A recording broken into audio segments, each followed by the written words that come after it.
আজকের দারুল আজকার মাদ্রাসার বাৎসরিক ওয়াজ মাহফিলের চলমান অধিবেশনের সম্মানিত সভাপতি উপস্থিত, আজকে আমরা এই মঞ্চে যাকে পেয়েছি বাংলাদেশের অন্যতম দ্বীনি বিদ্যাপীঠ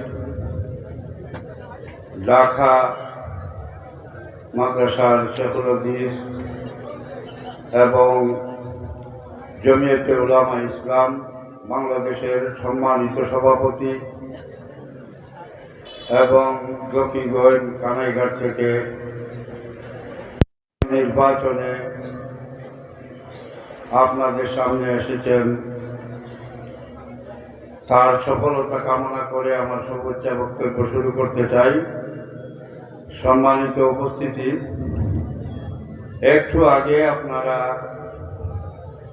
যে বিষয়গুলা প্রদর্শনীর মাধ্যমে দেখছেন এবং বলা হয়েছে কাজী শেখ মৌলানা আব্দুল সুবহান কাজী সাহেবের প্রতিষ্ঠিত, আমি একটা কথা সংযোগ করতে চাই এবং স্মৃতি বিজড়িত হযরতুল আল্লাহ হযরত শেখ আব্দুল গফফার শেখ মামুর হানি হুজুর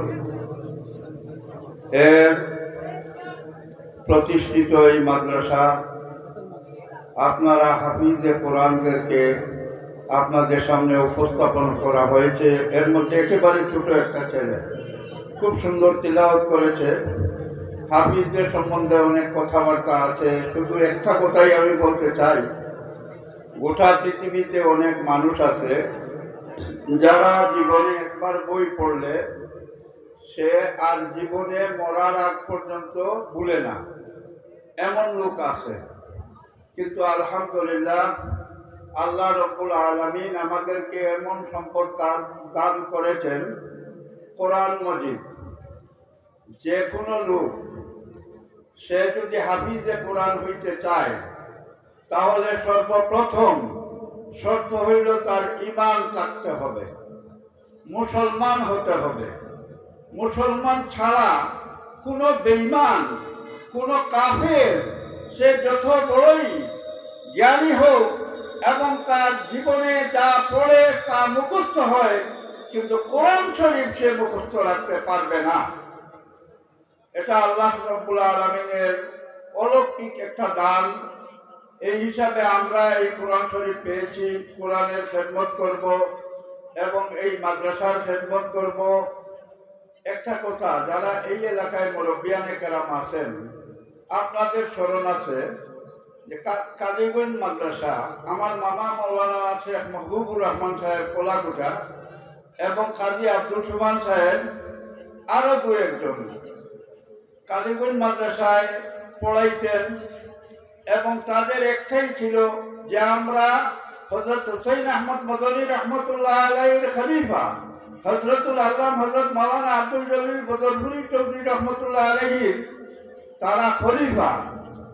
এই হিসাবে তাদের চিন্তা চেতনা ছিল দারুল উলুম দেওবন্দের অনুসারী উলামায়ে কেরামের মতো স্পষ্ট পরিষ্কার, যার কারণে যারা এর উল্টা ছিল তারাও তাদেরকে সম্মান করত, মহব্বত করত।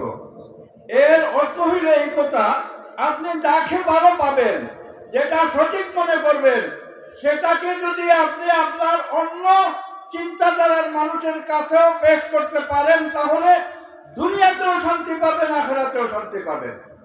এই হিসাবে কাজী আব্দুর রহমান সাহেবের দোয়া কাজে লেগেছে। এই মাদ্রাসা তার আওলাদরা পরিচালিত করতেছেন। এটা একটা প্রতিষ্ঠিত আদর্শ মাদ্রাসা হিসাবে আল্লাহ রাব্বুল আলামিন যেন কবুল করেন। এবং একটা কথা আমি আপনাদের কাছে আরোপ রাখতে চাই, সেটা হলো আগামী নির্বাচন। এই নির্বাচনে আপনাদের দুইটা ভোট আছে, একটা ভোট আপনারা এমপি বানাবেন আর আরেকটা ভোট আছে হা না। তো সরাসরি কারো পক্ষে আমি আপনাদেরকে বলবো যে ভোট দাও, সেটাতে আমি চাইতে চাই না, কিন্তু আমি চাই আপনারা ৭২-এর সংবিধানকে বাতিল করার জন্য এবং হেফাজতে ইসলামের যারা শাহাদাত বরণ করেছেন শাপলা চত্বরে জুলাইয়ের বিপ্লবে যে সমস্ত ছাত্ররা শাহাদাত বরণ করেছে, যারা পঙ্গু, যারা আহত, যাদের চক্ষু নাই, যাদের পাও নাই, এই সমস্ত মানুষের পক্ষে অর্থাৎ হার পক্ষে ভোটটা দেওয়ার বিশেষভাবে অনুরোধ রইল। সেখানে দলমত নির্বিশেষে আপনারা সবাই ভোটদান করে ভোটকে জিতাইবার চেষ্টা করবেন, তাহলে ৭২-এর সংবিধান বাতিল হবে এবং এই দেশটা ইসলামের পক্ষে থাকবে। আল্লাহ আমাদেরকে যথাযথভাবে সঠিক বুঝার তৌফিক দান করুন। এবং আজকে আমাদের অঞ্চলে জমিয়ত উলামা ইসলামের সভাপতি আল্লামা উবাইদুল্লাহ ফারুক সাহেব এসেছেন, এজন্য তাকে আমাদের এলাকার পক্ষ থেকে আন্তরিক মুবারকবাদ জানিয়ে আমি আমার কথা শেষ করছি। আসসালামু আলাইকুম।